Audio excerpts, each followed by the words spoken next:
Hello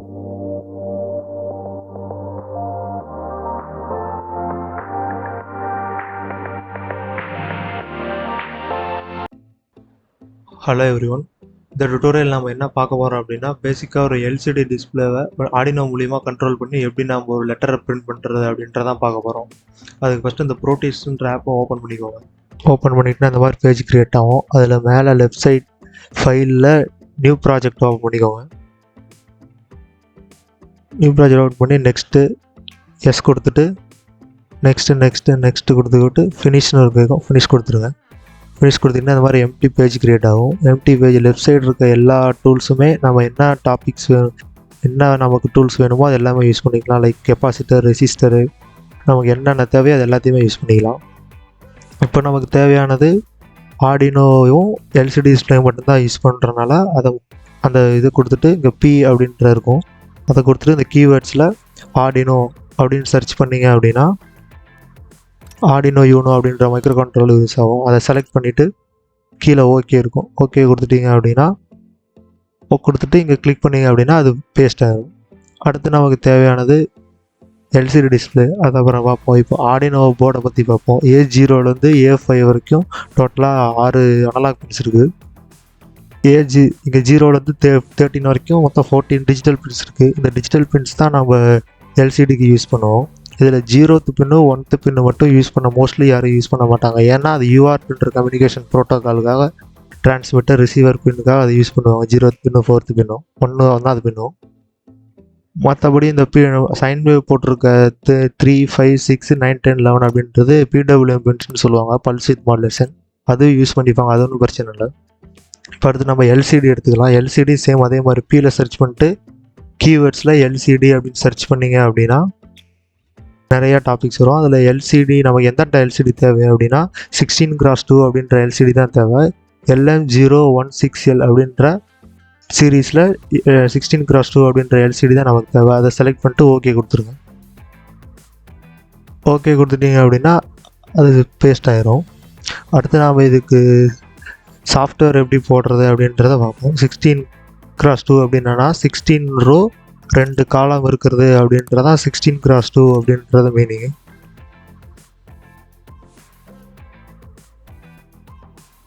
இதில் மொத்தம் VDD, VEE, RS, RW அப்படின்னா RSனா ரிஜிஸ்டர் செலக்டு, ரீட் ரைட்டு, அடுத்து எனேபிள், ஈன்றது எனேபிள். அதுக்கப்புறம் D0லேருந்து D7 வரைக்கும் இருக்கிறது எல்லாமே டேட்டா பின்ஸ். நம்ம இந்த டேட்டா பின்ஸ் மூலிமா தான் ஆர்டினோவுக்கும் எல்சிடிக்கு டேட்டாவை ட்ரான்ஸ்ஃபர் பண்ணிக்க போகிறோம். இந்த VSS, VE அப்படின்றது கிரவுண்ட் பின்ஸு. அதை என்னென்னு இப்போ கனெக்ட் பண்ணும்போது பார்ப்போம். இப்போ சாஃப்ட்வேர் எப்படி ஓப்பன் பண்ணுறதுன்னு பார்ப்போம். ஓப்பன் பண்ணிவிட்டு ஆர்டினோ IDE ஓப்பன் பண்ணிக்கோங்க. சாஃப்ட்வேரு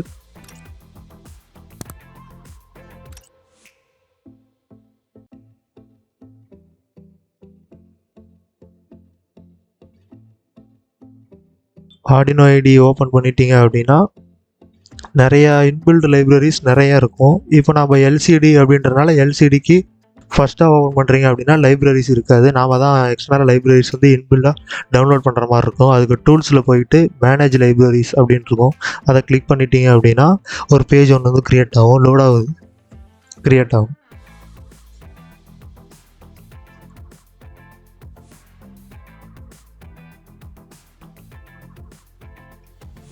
இந்த பேஜில் சர்ச் பாரில் எல்சிடி அப்படின்னு கொடுக்கணும்.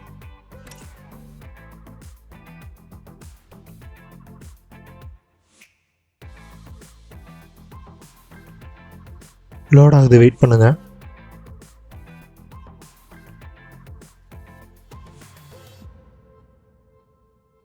எல்சிடி அப்படின்னு சர்ச் பண்ணிங்க அப்படின்னா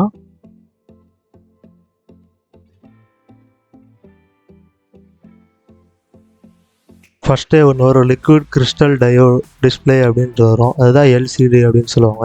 அதை நம்ம ஆல்ரெடி இன்ஸ்டால் பண்ணதுனால இன்ஸ்டால்டு அப்படின்னு வருது. நீங்கள் இன்ஸ்டால் பண்ணல அப்படின்னா இங்கே பாட்டமில் இன்ஸ்டால் அப்படின்னு கேட்கும், அந்த இடத்துல இன்ஸ்டால் அப்படின்னு கேட்கும், நீங்கள் இன்ஸ்டால் பண்ணிக்கலாம். இன்ஸ்டால் பண்ணிட்டீங்க அப்படின்னா தான் டிஃபால்ட்டாக எக்ஸாம்பிள் ப்ரோக்ராம்ஸ் வரும். அந்த எக்ஸாம்பிள் ப்ரோக்ராம்ஸ் எப்படி எடுக்கிறதுனா ஃபைலில் எக்ஸாம்பிள்ஸில் போய்ட்டு லிக்விட் கிறிஸ்டல் அப்படின்னு இருக்கும். அதில் 7-8 டாபிக்ஸ் இருக்கும். அதில் நாம் பேசிக்காக பார்க்க போகிறது ஹலோ வேர்ல்டு அப்படின்ற டாபிக் தான். அதை கிளிக் பண்ணிக்கோங்க. அதை கிளிக் பண்ணிட்டீங்க அப்படின்னா இந்த மாதிரி ப்ரோக்ராம் வந்து இன்பில்டாக வந்துடும். இதில் ஹேஷ்டேக் liquid crystal.h அப்படின்றது தான் ஹெடர் ஃபைலு.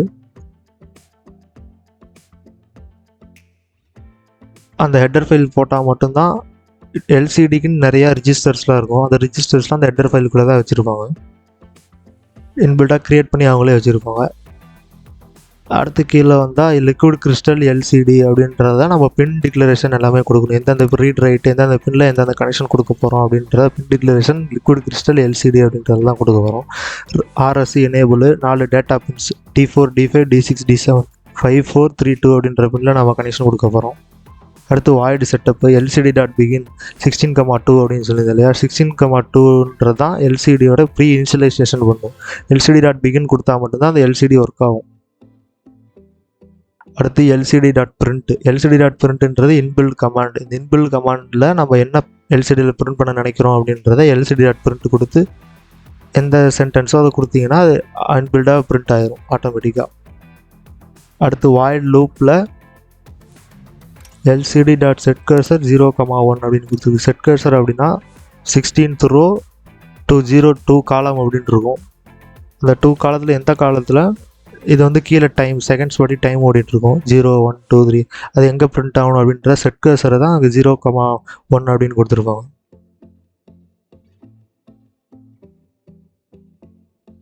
கொடுத்துட்டு ப்ரோக்ராமை ஃபஸ்ட்டு சேவ் பண்ணணும். சேவ் பண்ணுறது அப்படின்னா ஃபைலில் சேவ் ஆஸ் கொடுத்தீங்க அப்படின்னா நீங்கள் எங்கே சேவ் பண்ணுறீங்களோ அவங்க ஃபஸ்ட்டு போய் சேவ் பண்ணிக்கோங்க.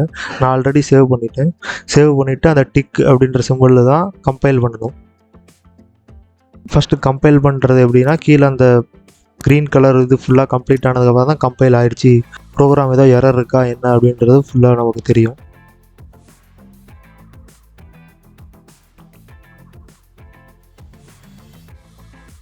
கம்ப்ளீட் ஆகிடுச்சு, எதுவும் எரர் இல்லை. அதுக்கு அடுத்தது மேலே ஸ்கெட்சில் போயிட்டு எக்ஸ்போர்ட் பைனரி கம்பைல்டு பைனரின்னு இருக்குது, அதை கொடுத்தீங்க அப்படின்னா தான் எக்ஸா ஃபைல் க்ரியேட் ஆகும். எக்ஸா ஃபைல் எதுக்கு அப்படின்னா நம்ம ப்ரோட்டீஸில் போடும்போது எக்ஸா ஃபைல் இருந்தால் மட்டும் தான் ப்ரோட்டீஸில் அப்லோட் பண்ண முடியும், கோடை அப்லோட் பண்ணி நம்ம அவுட்புட் பார்க்க முடியும். அதுக்காக அந்த ஸ்கெட்சில் கொடுத்து எக்ஸா ஃபைல் க்ரியேட் பண்ணோம். அது எக்ஸா ஃபைல் ஓப்பன் ஆயிடுச்சு.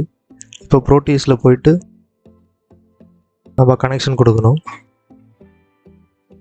12th பின்னை RSலையும் 11th பின்னை எனேபிள்லையும் 5th பின் எடுத்து D4ல் 4th பின் எடுத்து D5ல் 3rd பின் எடுத்து D6 2nd பின் எடுத்து D7 கொடுத்துட்டு அடுத்து நமக்கு பவர் சப்ளை கிரவுண்டு தேவை. அதில் அந்த டெர்மினல் மோட்ஸ் அப்படின்ற உள்ளே போனீங்க அப்படின்னா அதில் எல்லாமே இருக்கும். அதில் பவர் சப்ளை எடுத்துகிட்டு பேஸ்ட் பண்ணிவிட்டு நம்ம செகண்ட் VDD அப்படின்றதான் பவர் சப்ளை இதில் கனெக்ட் பண்ணிவிட்டு அடுத்து கிரவுண்டு 1வது பின்னும் VSS 1வது பின்னும் ரீட் ரைட் 5வது பின்னும் கிரவுண்டுக்கு நாம் கனெக்ட் பண்ணிடணும். கனெக்ட் பண்ணிவிட்டு கோடை இப்போ அப்லோட் பண்ணுறதுக்கு கோடு கனெக்ஷன்லாம் கரெக்டாக இருக்கா அப்படின்றத ஒருக்கா ரீசெக் பண்ணிவிட்டு கோடை அப்லோட் பண்ணணும். கோடை அப்லோட் பண்ணுறது டபுள் கிளிக் பண்ணிங்க அப்படின்னா அந்த மாதிரி பேஜ் க்ரியேட் ஆகும். அதில் ப்ரோக்ராம் ஃபைல் அப்படின்னு ஒன்று இருக்கும். ப்ரோக்ராம் ஃபைலில் போயிட்டு சைடில் இருக்க ஃபைலை கிளிக் பண்ணிங்க அப்படின்னா நீங்கள் எங்கே சேவ் பண்ணி வச்சுருக்கீங்களோ அந்த இதுக்கு போயிட்டு சர்ச் பண்ணிவிட்டு ஹலோ வேர்ல்டு அப்படின்றத சர்ச் பண்ணிவிட்டு எக்ஸா ஃபைல் க்ரியேட் ஆகிருக்கு இல்லையா, ஸ்கெட்ச் பண்ண சொல்லி எக்ஸா ஃபைல் க்ரியேட் ஆகிருக்கும். அதை கிளிக் பண்ணிவிட்டு ஓப்பன் பண்ணிவிட்டு ஓகே கொடுத்துருங்க. இப்போ கோட் அப்லோட் ஆயிடுச்சு. இப்போ ரன் பண்ணிங்க அப்படின்னா ப்ரோக்ராம் ரன் ஆயிரும். ஹலோ வேர்ல்டு அப்படின்னு பிரிண்ட் ஆகிட்டு கீழே வந்து செகண்ட்ஸ் பிரிண்ட் ஆகும் 0 1 2 அப்படின்ற என்ன டைம் டிலே வரைக்கும் நம்ம பிரிண்ட் ஆகணுமோ அது நமக்கு பிரிண்ட் ஆயிரும். இதுதான் பேசிக்காக ஒரு எல்சிடியை பிரிண்ட் பண்ண வைக்கிறது. Okay, thank you.